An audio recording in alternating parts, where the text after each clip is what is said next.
কান নিয়ে গেল চিলে। এই প্রবাদটি হুজুগে বাঙালির সবথেকে ক্লাসিক উদাহরণ। বিচার বুদ্ধি প্রয়োগ না করে কেবল হিরিক দেখে তাতে ঝাঁপিয়ে পড়ার প্রবণতা এখন দেখছে রাজধানীর পেট্রোল পাম্পগুলো। ইরানের উপর যুক্তরাষ্ট্র ইসরায়েলের হামলা ঘিরে এখন চরম পরিস্থিতি মধ্যপ্রাচ্যে। এই অস্থিরতা প্রভাব ফেলবে তেলের বাজারে। সেই শঙ্কা থেকে সৃষ্টি এমন হুজুগে গতি প্রকৃতি। প্রচুর চাপ, প্রচুর প্রচুর। আপনি তাকাই দেখেন ভাই, রাস্তার অবস্থা কি দেখেন, খুব খারাপ অবস্থা। মানে পাবলিক এত পরিমাণে তেল নিতেছে, আতঙ্ক সৃষ্টি হয়ে গেছে, জনমনে আতঙ্ক। আসলে কি বন্ধ হবে না? পাম্পে আমাদের পর্যাপ্ত তেল আছে, সমস্যা নাই।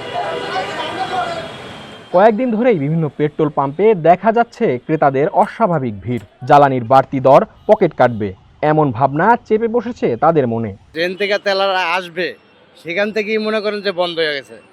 এখন তো মনে করেন যে কেরাসিস লাগবেই, বাংলাদেশে এটা পড়ে গেছে। ঠিক আছে, এই জন্য আগে ভাগে আমরা তেলটা নিয়ে রাখতেছি। এরকম শোনা যাচ্ছে যে তেল হয়তো থাকবে না, এই জন্য মানুষ তেল না থাকলে বা গাড়িতে তেল না থাকলে চলাচল করবে কীভাবে, এই জন্য যাদের গাড়িতে তেল নেই তারা ফুল লোড করে নিতেছে। ইরান আর আমেরিকা যুদ্ধের আশঙ্কা, তেলের দাম যদি বৃদ্ধি পায়, তাই মানুষের আশঙ্কার বশত এভাবে হুজুগে বাঙালি হিসেবে তেলের যা যতটুকু দরকার আগে থেকে তারা আরোহণ করতেছে আর কি। এক হচ্ছে মধ্যপ্রাচ্য পরিস্থিতি, এটাই মূল কারণ আমার কাছে মনে হয়েছে।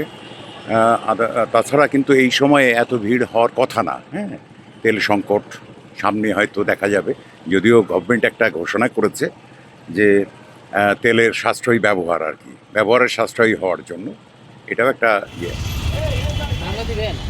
সবাই তেল সংগ্রহ করছে, না করলে পিছিয়ে পড়ব এই ভয়েও পাম্প থেকে পাম্পে ঘুরছেন ক্রেতারা। যানবাহনের দীর্ঘ লাইনের কারণে পাম্প কেন্দ্রিক যানজট সৃষ্টি করছে ভোগান্তিও। অতিরিক্ত চাপ সামাল দিতে হিমশিম খাচ্ছেন বিক্রেতারা। প্রচুর চাপ, গাড়ির চাপ প্রচুর।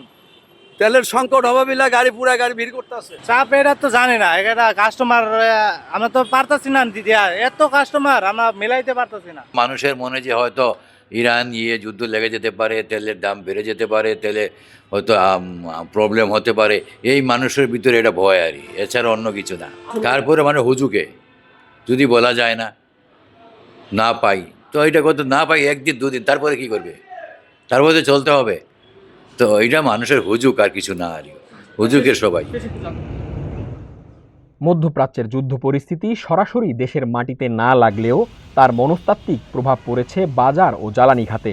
তবে আতঙ্ক নয়, সচেতন থাকার পরামর্শ বিশেষজ্ঞদের। এটা মানুষের মধ্যে আতঙ্ক কাজ করছে, তাদের যে জ্বালানি দরকার তার নিরাপত্তা নেই। জাতীয়ভাবে জ্বালানি নিরাপত্তা ভয়ঙ্কর ভাবে বিপর্যস্ত। সুতরাং যে যার মতো করে জ্বালানি নিরাপত্তা নিশ্চিত করার জন্য মরিয়া হয়েছে। সরকারকে এই পরিস্থিতি মোকাবেলা করতে হলে পেট্রোল পাম্পকে জ্বালানি দেওয়ার ক্ষেত্রে রেশনিং করতে হবে এবং সেই রেশনিং এর পলিসি ঠিক করতে হবে। এটা তো এই পেট্রোল পাম্প মালিকদের উপরে ছেড়ে দিলে তো চলবে না।